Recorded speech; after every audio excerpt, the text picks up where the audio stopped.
was going to call this presentation, and I was like, that's just super weird. So I got presentation tips, little tidbits. So the first one obviously is preparation, obviously. So get all your affairs in order, like get everything together. You know, I have seen presentations where people are literally like they have a pile of like dog-eared paper and they're like, they have this thing, and I was like, there's one bit, and it's like, you know, it's probably not going to work out so well. Get everything together, organize your stuff, be organized, be prepared. Like put in that extra setup time for like how you want to do this and how you want to prepare. So first step, obviously preparation. I just realized one of my slides is in the wrong order.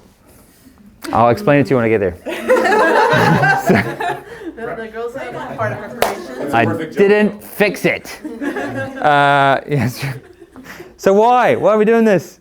So I always ask myself 3 questions, right? Actually 4, but 3 questions for now. Why this? Why now? And what does success look like? And that's why, you know, I thought it was important for Shane to touch on that yesterday. Obviously, it's a pretty fancy example. I don't have any fancy anecdotes, but that idea of framing success, right? It's not necessarily about the box office ticket sales. Maybe it's more about critical success, right? And getting those like phone calls, congratulations from like valuable colleagues, people that you really respect, right? Maybe that's how you want to frame success. There are many different ways to frame success, but it's important that you personally know what that is. And the reason why I say that is because everyone thinks they're going to be the next SpongeBob or they're going to be Matt Groening or whatever, but your first deal is normally a struggle, it's difficult, it's a learning curve, it's tough to get through. One thing that I always tell myself is, what do I want to get out of this? What is my success? And that's what you want to hang on to, right? You don't want to let go of that.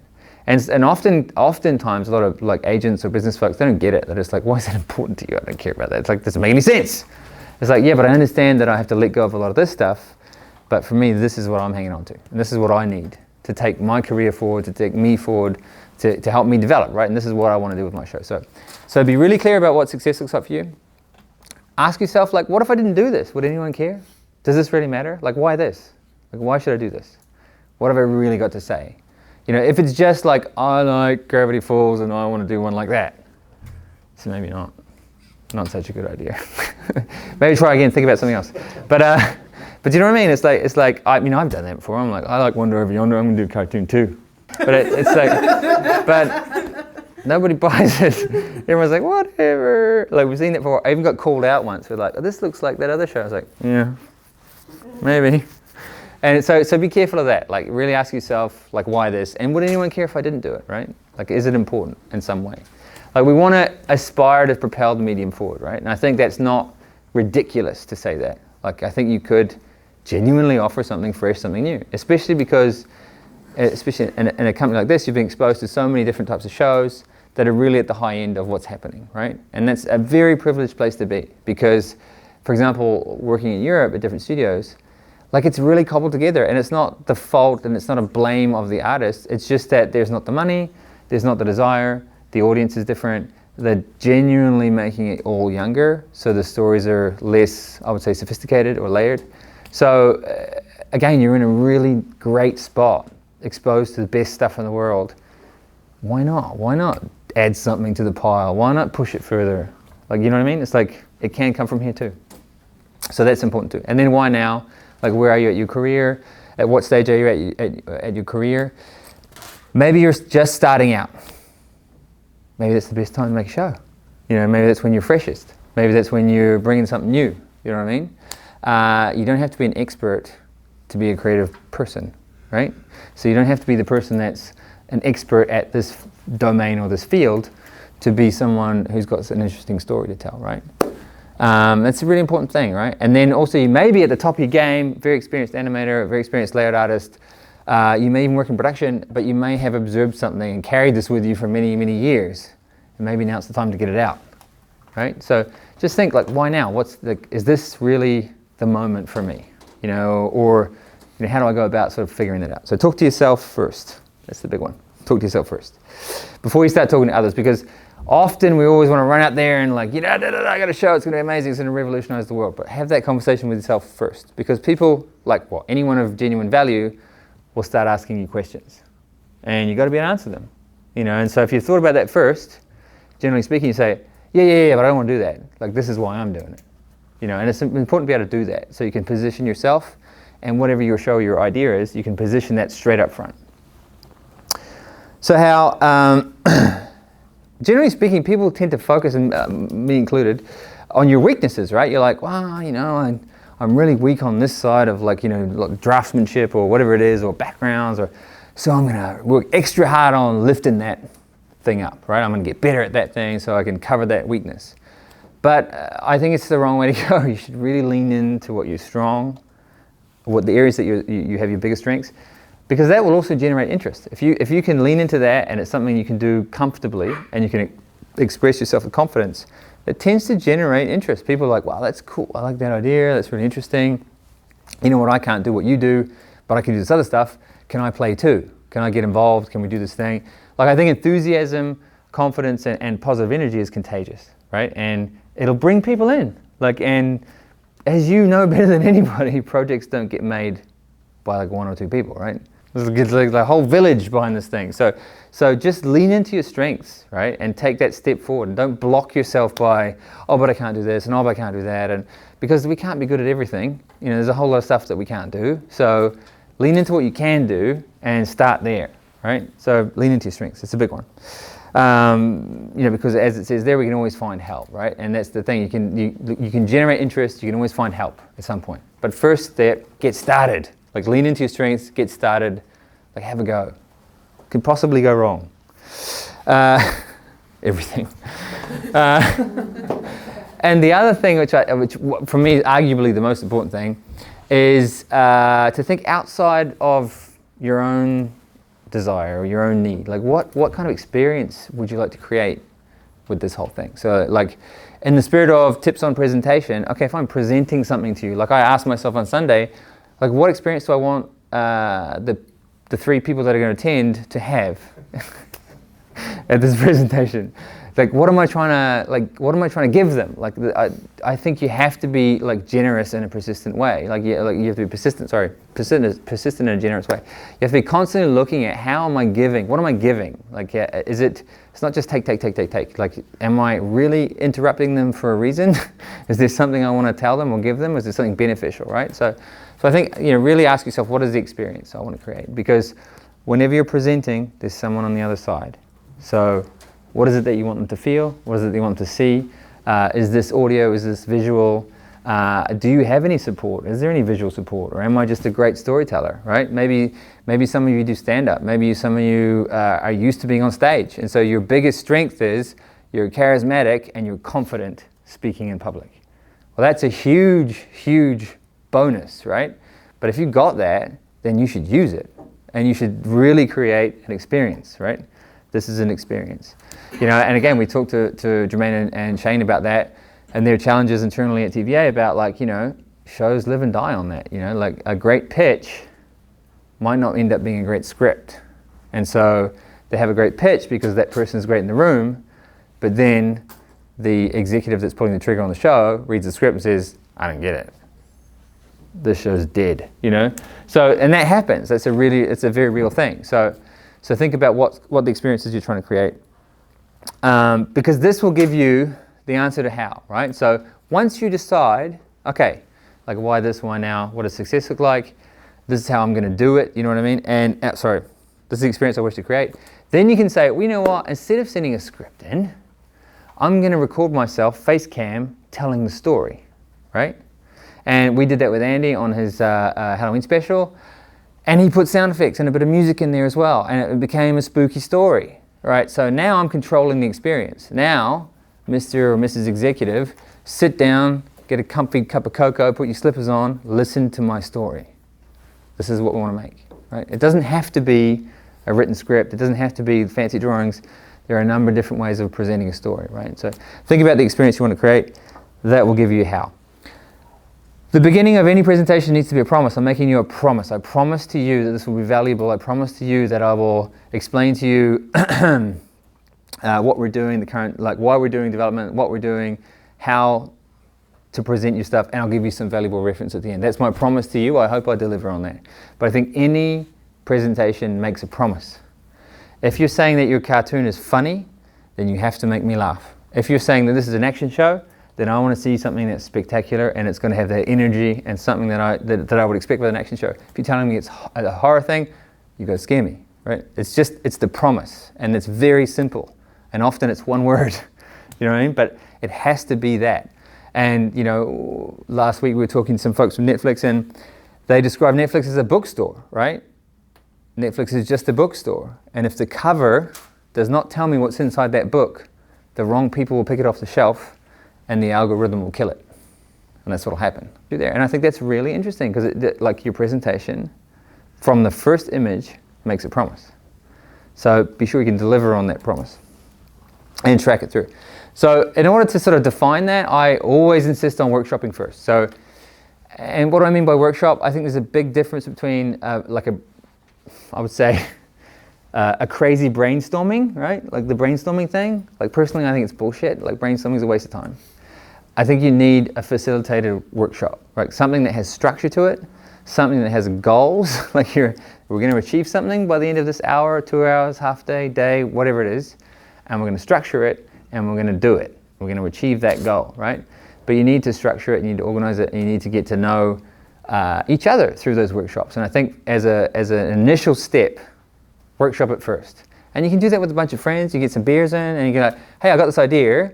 How about we do this little workshop thing, right? And there are a million different formats to workshops. They can be long, they can be complex, they can be short, they can be easy, they can be light, they can be heavy. There's many different ways to workshop a show. But you should do it first because you can fail quick. You can try things out. You can get to know, like, am I going in the right direction? Is this really what I make? That's the first step to building a team because people get caught up in the contagious energy of a workshop too and like, fuck, I want to get in, let's just do it. Let's make this thing, right? Because also it gives you the illusion that you're going a long way quickly when of course we all know you still got to do the work. But you get deep quick, right? And then you get a sense of, okay, now I know what I'm making. So workshop first, that's really important. This was actually a workshop we did in Ireland with Jilly. I don't know if some of you might have met Jilly from Lighthouse. And we even had the guys from Cartoon Saloon come over, and then I did another 2 workshops with Cartoon Saloon. Everyone started to see that, you know what, it's actually pretty good. We get to know each other. I mean, I started getting intrigued by the whole workshop thing because of us 2 in London and a company in Berlin called AJ and Smart. And when I saw what they were doing and how they were genuinely solving meaningful problems with creative solutions, I was like, okay, well, we got something here, you know. And I've never seen this in an animation studio, so I'd like to bring it over. So I actually paid to do a boot camp, like training in Berlin, and I trained as a facilitator, and it was incredible. Like really, I'd never seen anything like it before. And I was like super nerding out of control. They had slippers on, and I was like, workshops! And I really believe in them, and they really do pay for themselves. Because I do think a big part of it as well is listening first, right? We all get obsessed with speaking. How am I gonna deliver this? And how am I gonna say this? Am I gonna be funny? Like, what am I gonna do? But in fact, I think the first step is workshop. Listen to what comes back. See how it feels in here. Like, does anything really resonate? Is anything true? Because I think secretly we all know what's true, right? And so when we get these comments back, we might not like hearing them, but we know if it's true or not. And then sometimes we hear them and we're like, no, that's not me, that's not my show. And you got to listen to that too, right? You got to be ready to push back. You got to be ready to say no. If you're going to be a show creator one day, or even a show runner, or whatever it is, you got to be able to do that. You got to be able to sit there and listen to all those critical voices, because everyone loves throwing stones, right? Everyone's going to tell you it's not going to work. So you got to be able to like take that in, listen to what's going on, and then make a call.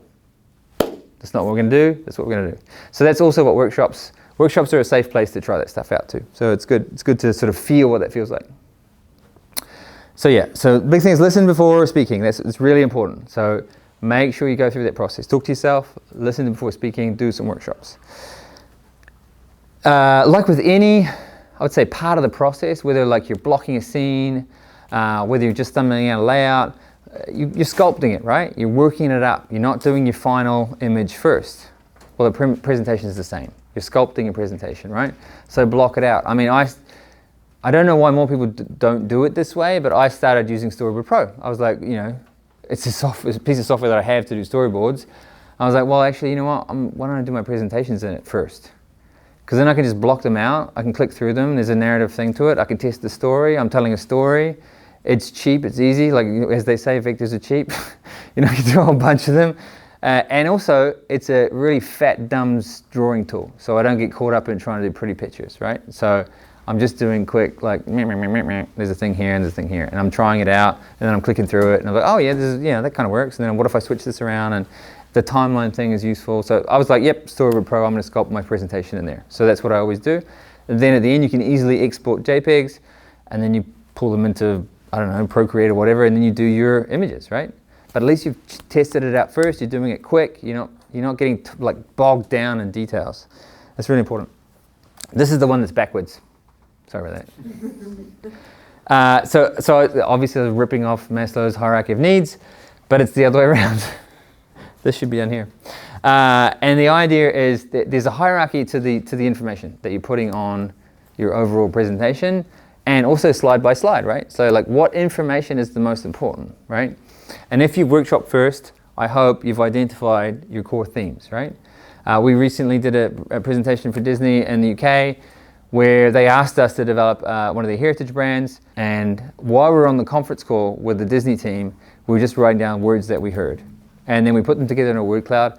We did a little workshop, and we worked out, okay, well, these are the core themes to this whole thing.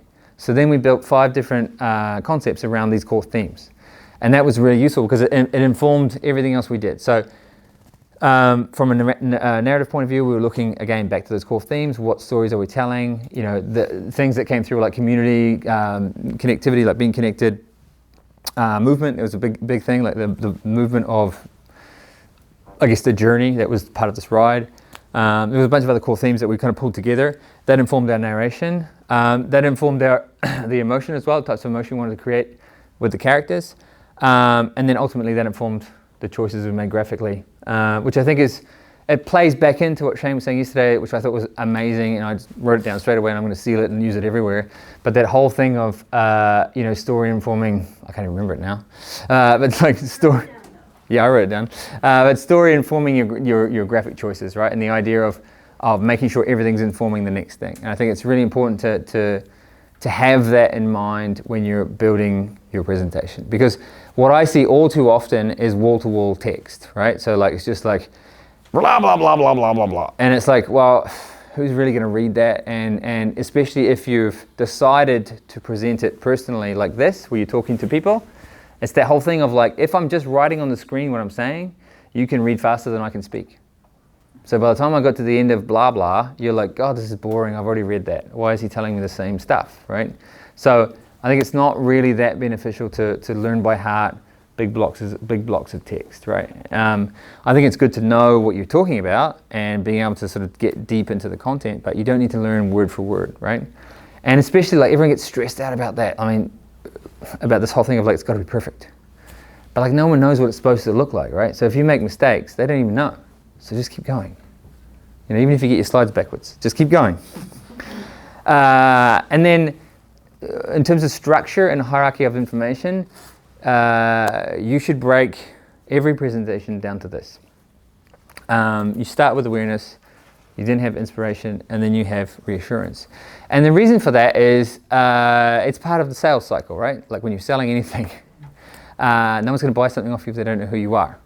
We tend to lean into purchasing things because we know it's a brand, it's something cool, there's an established awareness. Like, I like these shoes because they represent something to me, but I knew about them. I didn't go to the store by accident. I went in there and I'm going to buy this thing. I've chosen to have a Mac because I'm subscribing to the whole Apple culture, whatever it is, or iPhone or whatever it is. Or I like the Sony Galaxy, the other types of phone. I'm a Mac person. Right, there you go. So I like this because the camera's better, or the screen's bigger, or whatever it is. There's awareness about why you're doing this thing, right? That's really important, and it's easy to forget, right? And then, obviously, we want to start inspiring them with whatever the story is that we're telling, right? And maybe it's, again, based on the promise of what it is. Maybe it's extremely funny because I've done da-da-da-da. Or it's really spectacular because I have these incredible images, right? And it's amazing. Or it's freaking you out and super creepy because I've taken the time to build that ambience and build that thing. So inspiration comes next. And then reassurance, which is a big thing that people forget, because often, like I know I do it more and more now, where I'll walk in, gun-ho, I'm going to buy something, and then I'll do the tour of the store and I'll be like, I'm not going to do that. And I'll leave, right? So it's the whole buyer's regret thing. Like, I got inspired for a minute, I had like that emotional moment, and then I was like, I'm out of here. So like a presentation, when you're trying to get, if you want to switch out the word buy or sell to something that's more comfortable, but if you want to get engagement from an audience or get connection with somebody, you've got to get to that stage where you can reassure them, like, it's okay because we can do this because I'm at Mercury, or because I'm doing this, or because I'm doing that, or whatever. Or it's like, I have this many years experience, I have a plan to make this.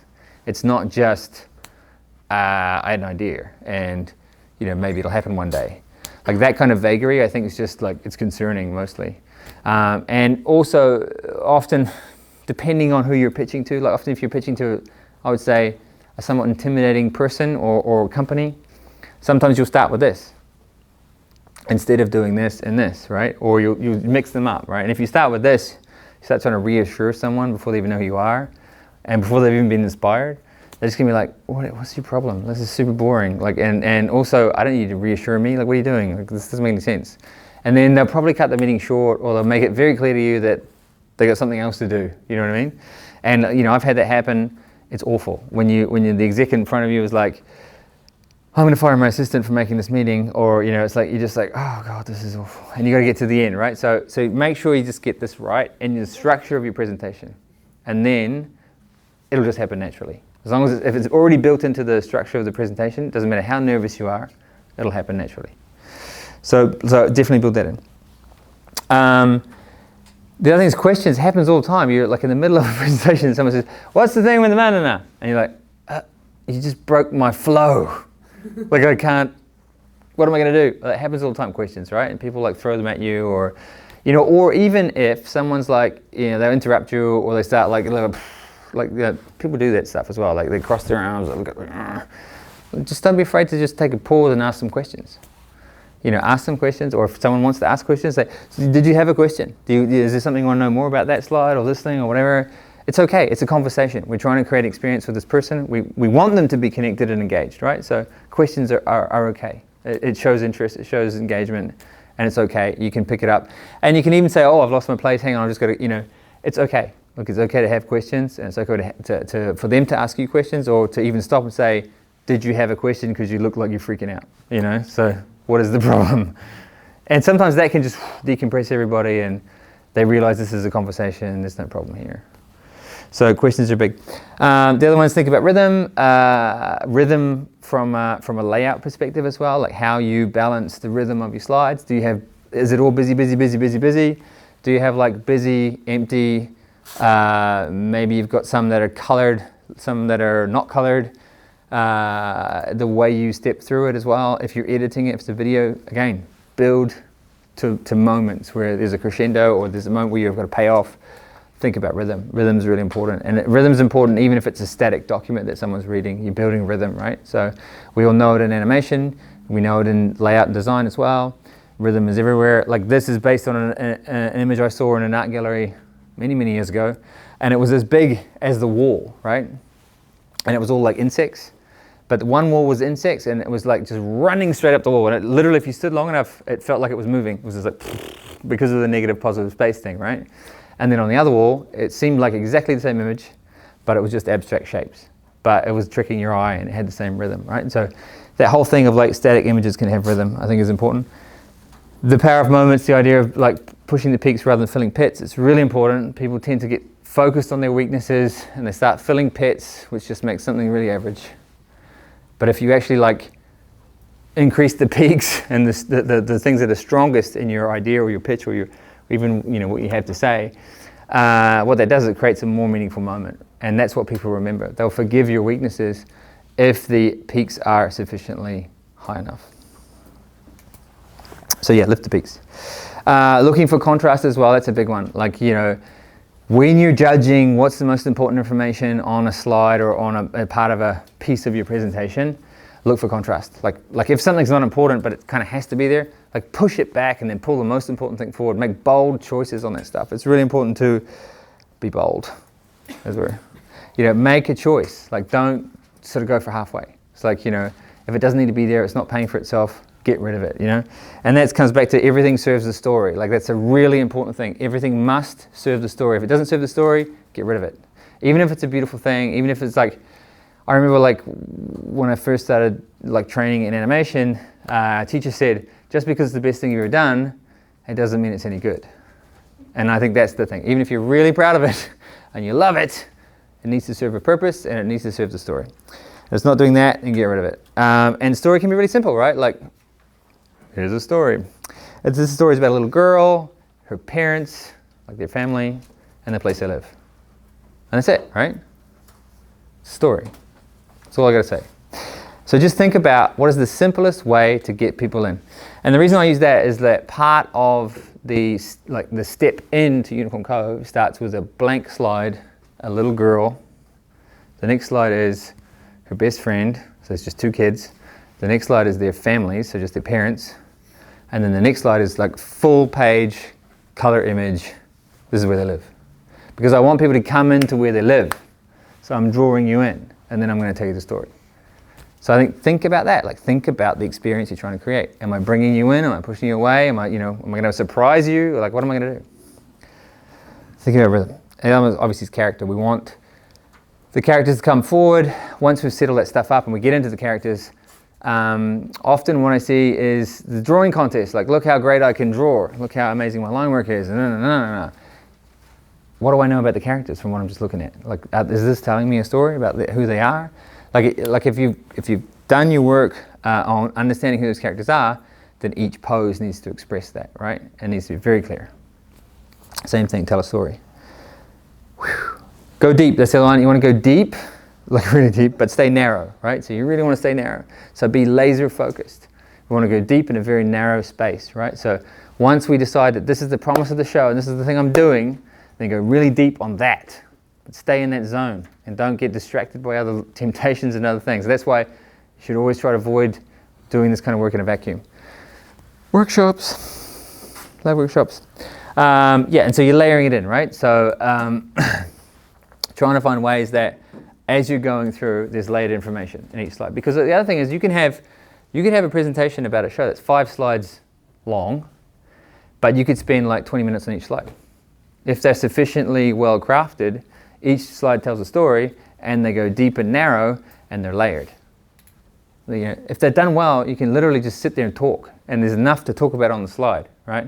But that takes real work and it's deep work and it takes time and there's a lot of discarded roughs and you're testing them constantly to make sure, is this the one that gets the most out of the most people, right?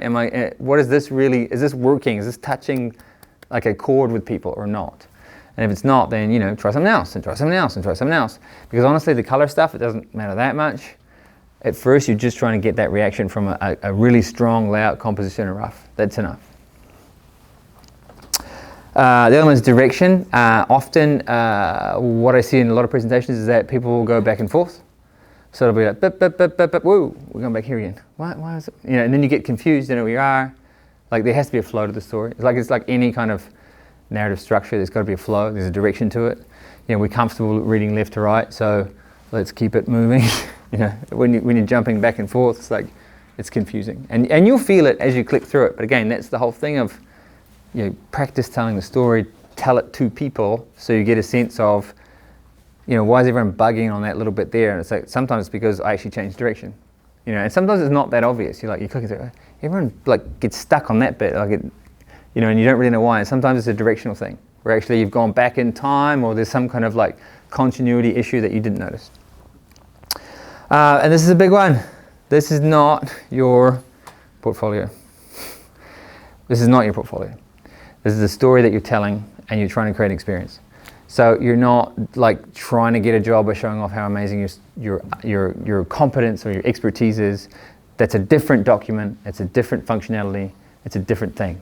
Right now, what we're doing is we're trying to get engagement. We're trying to create an experience, and hopefully that experience is memorable and, best of all, remarkable, because we want these people to share it with other people internally at the companies they work at, right? So it's not your portfolio. We're creating an experience here. We're transmitting information. It's a transmission of something, right? So we're passing on something, right? It's the gift of the spoken word, or it's we're handing on stories to other people to tell to other people, right? So we need them to be clear, simple, and impactful. Transmission of information. Organizing your ideas on a slide is also quite complex. Sometimes it's simple because it's just one idea. One word supporting image or whatever it is. There's one idea. It's simple. Other times you've got multiple ideas you want to get across in the same slide. If they're fighting for space because they're all the same size, it's not ideal, right? So you want to try and work out different ways of structuring those ideas. So we still have the same 3 ideas, but they're just structured differently, right? And maybe they're of equal importance. So we have Jack, Jill, and John. They're part of a dynamic team out to save the world from, I don't know, flooding icebergs. They're equally important, right? But then maybe there's a main character and some sidekicks, right? So we want to group them differently. So this is our main thing, and then these 2 other things are different, right? So there's, I don't know, Jessica and her dog and her best friend Jack. I don't know, whatever it is. And then here, maybe it's like, well, these 2 things are really important, and there's all these other little details. While I want to talk about them, they're not as important as this. So think about how you're going to build that into your layouts. And the other thing is back to rhythm. Maybe you want to get a flow to it, where you're like, it's like, because she did this, and then this happened, and they went over here, but then that happened, and then they had to go here. And you know what? It all worked out in the end. Whatever your story is, think about how it's going to flow, right? And is it one idea? Is it multiple ideas? And then how do I balance that out? And then obviously we're coming towards the end. Deliver on the promise. Make sure that you're delivering on the promise. If you're not delivering on the promise, then it's all for naught, as it were. We want to make sure we're delivering on the promise. Because if you set it up boldly at the beginning, you go through the whole presentation, and I'm left frustrated because it didn't pay off, or there wasn't that kind of like delivery on the promise, then it's just a little disappointing. It kind of falls flat. And then just some tips on text. Obviously this, not this. We're not writing a book. So strong statements that you can like build off and talk about and whatever. One thing you can do is you present it like this, right? So I'm trying to sell you a show. We have great meaning, good energy. We're going to make this thing. I can always send you a Word document or a PDF with all the rest written out, right? So a Bible, all that stuff written out.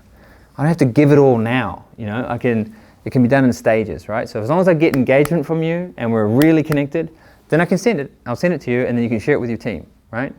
So there's ways of building different documents, but comes back to knowing why you're doing what you're doing. Font size is a big one. This is not ideal. Especially when most execs are old people like me and they can't read very well from far away. So you want to make sure it's like up here, like you want to stay in this zone here, right? Font size is big, right? Because everyone's like, I got to fit it on the page. Maybe not. Maybe just get rid of some of the text. Can you boil it down to one word? It's like, and then talk about it. Because then also what that does, if you can do that, then people will listen to you, right? Rather than just like reading slides. So yeah, you don't want to write on this slide what you're going to say, right? Which I just did, but anyway. But you don't want to write it on there, right? Because again, it's like otherwise, where do I look? Am I supposed to read this? Or am I supposed to listen to you? Like, what am I supposed to do here? So again, think about that. I know it's a buzzword, but think about user experience. Like, what is the user experience of the person being pitched to? Is their experience, I'm at Kidscreen or I'm at Cannes, and I've heard 163 pitches, and you're the 164th, and they're all telling me the same thing. Like everyone's telling me the same story about building a franchise, and this is going to be the best thing you've ever seen, it's going to change your life, and blah, blah, blah, blah. Or if you just welcome me into a quiet little moment, you're going to tell me a story. It's going to make me remember when I was a kid, whatever it is. You're going to freak me out because I didn't realize that was coming, or, it's a whole different experience. Because those places are full of car salesmen and they're just going, But if you can just take a moment, I want to tell you a story, I want to make you feel something, then I'm going to go. It's remarkable. Not many people do that. And the other thing that everyone gets caught up on, how should I do it? The most recent example, I guess, is Olin Rogers, like his whole thing of the whole shtick around like Final Space and like his YouTube channel and and he's loud and brash and but that's maybe not you, right? And I think that you should again lean into your strengths. And if one of your strengths is you're a quiet person, you're an introvert, you take your time, you speak quietly, that's your strength. And you should build your presentation around that. Right? You don't have to be loud and brash all the time. You can also draw people in. They listen more carefully. It works too. Build it around yourself. Be yourself. And try and have fun. Try and make sure that it's like, this is a good time. Sounds fake. But it works. Seriously, like someone said that to me once. I was like, how do you like these? Because, I developed a lot of shows over the years. One of my colleagues said, oh, come on, seriously.